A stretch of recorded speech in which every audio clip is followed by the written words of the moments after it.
नमस्कार मंडळी, स्वामीज किचनमध्ये तुमचं मनापासून स्वागत आहे.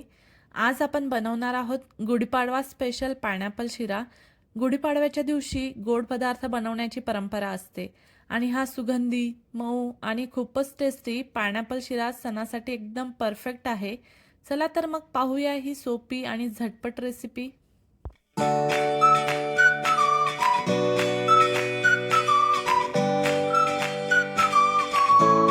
सर्वात आधी आपल्याला लागणार आहे पायनॅपल म्हणजेच अननस. तर इथं बघा माझ्याकडे अर्ध अननस होतं. तर याच्या मी आता छान काप करून घेते. इथं बघा असं गोल कापून घेते आणि ना हा कडक भाग जो असतो ना अननसाचा तो काढून टाकायचा आहे आणि आतला गर आपल्याला लागणार आहे. तर आजूबाजूचा सर्व कडक भाग काढून टाकायचा आणि नंतर हे पायनॅपल छान बारीक कापून घ्यायचं, कारण आपल्याला याला शिजवून घ्यायचं असतं आणि पायनॅपल शिजायला ना थोडा टाईमच लागतो. तुम्ही बारीक कापून घेतल्यानंतर डायरेक्ट कुकरला पण याच्या 2 शिट्ट्या काढून घेऊ शकता. इथं बघा आता आजूबाजूचा पूर्ण कडक भाग मी काढून घेतला. सगळा व्यवस्थित काढून घ्यायचा तो कडक भाग आणि नंतर असं मस्त याला बारीक कापून घ्यायचं आणि याला शिजून घ्यायचं. तर इथं बघा खूप बारीक कापते मी, कारण मी ना इथं कुकरला नाही लावत आहे, एका भांड्यामध्येच मी याला शिजायला टाकते आहे. आणि ना पायनॅपलचा शिरा करताना नेहमी लक्षात ठेवायचं की पायनॅपल आपलं छान पिकलेलं असावं. त्यामुळे ना शिरा खूप छान होतो आणि शिजायला पण हे पायनॅपल खूप लवकर मदत होते. नाहीतर कडक असलं तर शिजायला पण टाईम लागतो. आणि ना इथं बघा आधी पायनॅपल मी शिजून घेते आणि साईडला रवा भाजायला घेते. तर इथं बघा आता पायनॅपल पूर्ण कापून झाला आहे.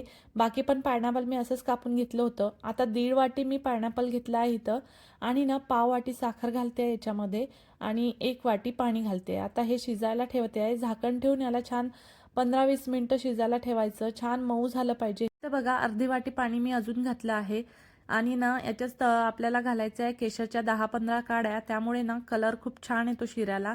आता पायनॅपल शिजते तोपर्यंत आपण रवा भाजून घेऊया. इथं मी 1 वाटी रवा घेतला आहे, 1 वाटी साखर घेतली आहे आणि थोडे ड्रायफ्रुट्स घेतले आहे. सर्व काजू, बदाम, मनुके आणि तूप लागणार आहे. आता बघूया आपलं पायनॅपल शिजलं का. तर इथं बघा आता पायनॅपल आपलं मस्त शिजलं आहे. त्याला ना असं स्मॅशरने असं छान स्मॅश करून घ्यायचं, म्हणजे त्याचा अर्क छान पाण्यामध्ये उतरतो आणि ते पाणी आपण शिऱ्यामध्ये जेव्हा घालतो ना तेव्हा छान फ्लेवर येतो आपल्या पायनॅपलचा शिऱ्यामध्ये. तर इथं बघा आणि मध्ये मध्ये पण मी असं स्मॅश करत होती त्याला शिजत असताना. आणि पायनॅपल शिजायला थोडा वेळच लागतो.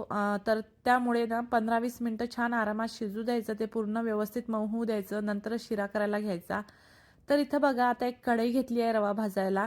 त्याच्यामध्ये 2 चमचे तूप घातलं आणि आता सर्वात आधी आपण ड्रायफ्रुट्स छान भाजून घेऊया आणि याला काढून घेऊया आणि नंतर रवा भाजायला घेऊया. तर इथं बघा मस्त ड्रायफ्रुट्स भाजून झाले आहेत. आता एका प्लेटमध्ये याला काढून घेऊ आणि नंतर रवा भाजायला घेऊ.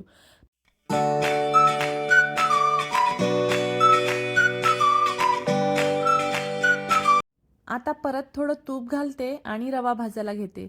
तर ना रवा छान मस्त मंद आचेवर सतत ढवळत छान सोनेरी रंग येईपर्यंत भाजून घ्यायचा आहे. आणि ना रवा नीट भाजला की शिरा पण खूप मस्त मोकळा आणि चविष्ट लागतो. इथं बघा रवा मी मंद आचेवर भाजते आहे. घाई करू नका. रवा हळूहळू भाजला तर शिरा खूप छान लागतो आणि रवा भाजताना ना सतत ढवळत राहा, नाहीतर तो पटकन खाली लागतो. आणि आता बघा रव्याचा थोडा रंग बदलायला लागलाय आणि खूप छान सुगंध पण येतोय. तर रवा चांगला भाजला की शिरा पण मोकळा आणि खूप टेस्टी होतो. तुम्ही ही स्टेप नीट केली तर शिरा एकदम परफेक्ट बनतो. आता आपला रवा छान भाजून झाला आहे. याच्यामध्ये पाणी घालूया आणि पाणी इथं मी गरम करून घेतलं आहे. गरम पाणीच घालायचं नेहमी शिऱ्यामध्ये. आता बघा पाणी छान व्यवस्थित रव्यामध्ये मिक्स करून घ्यायचं. छान ढवळून व्यवस्थित मिक्स केलं की गुठळ्या राहत नाही आपल्या शिऱ्यामध्ये. इथं बघा आता पाणी पूर्ण आटलं आहे. पूर्ण शिऱ्यामध्ये मस्त मिक्स झालं आहे पाणी. आणि इथं ना मला असं वाटतंय अजून थोडं पाणी लागेल मला, कारण मी ना जाड रवा घेतला होता त्यामुळे ना मला थोडं पाणी जास्त लागतंय. नाहीतर तसं 1 वाटी रव्याला 3 वाटी पाणी लागतं, पण मला 4 वाटी लागलं आहे. तर इथं बघा परत पाणी टाकून मी व्यवस्थित मिक्स करून घेते आहे. आता ना इथं बघा व्यवस्थित पूर्ण पाणी व्यवस्थित मिक्स करून घेतलं. आता आपण याच्यामध्ये घालणार आहोत पायनॅपल. आपण जे शिजून घेतलेलं पायनॅपल आहे ते आता याच्यामध्ये आपल्याला घालायचं आहे. पण त्याआधी ना 2 मिनिटं रव्याला छान वाफ काढून घ्यायची झाकण ठेवून, म्हणजे आपला रवा छान फुलतो. तर इथं बघा 2 मिनिटं झाकण ठेवून मी मस्त वाफ काढून घेतली. रवा पण छान फुलला आहे. आता याच्यामध्ये घालू आपण पायनॅपल. पायनॅपलमुळे ना शिऱ्याला खूप छान फ्लेवर येतो आणि शिऱ्याला असा गोड आणि हलका आंबट असा छान फ्लेवर येतो. पायनॅपलमुळे शिरा सुगंधी आणि टेस्टी पण लागतो. जर तुम्हाला पायनॅपल फ्लेवर आवडत असेल तर हा शिरा नक्की करून बघा. खूप मस्त लागतो. आता यात पायनॅपल घालून सगळं छान मिक्स करून घेऊया. इथं बघा किती छान कलर दिसतोय. आता पायनॅपल व्यवस्थित मिक्स करून झालं की याच्यामध्ये साखर घालायची. इथं बघा मी 1 वाटी रवा घेतला होता, त्याला 1 वाटी साखर घालते आहे आणि आधी थोडीशी पाव वाटी पायनॅपलमध्ये घातली होती, म्हणजे एकूण मला ना 1.25 वाटी साखर लागली आहे.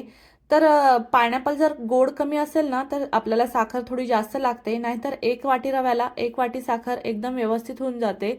आता साखर टाकल्यानंतर ना आपला रवा थोडासा सैलसर होतो, म्हणजे साखरेचं थोडंसं पाणी होतं ना त्यामुळे रवा थोडा सैलसर होतो. तर छान 4-5 मिनिटं असंच व्यवस्थित परतून घ्यायचं आणि शेवटी काजू, बदाम आपण जे ड्रायफ्रुट्स घेतले होते ते टाकायचे आणि व्यवस्थित परतून घ्यायचं. व्यवस्थित मिक्स करायचे ड्रायफ्रूट याच्यामध्ये. आणि आता बघा आपला गरमागरम आणि सुगंधी, मऊ, लुसलुशीत पायनॅपल शिरा सर्व्ह करण्यासाठी तयार आहे. गुढीपाडवा किंवा कोणत्याही खास दिवशी हा शिरा नक्की करून बघा.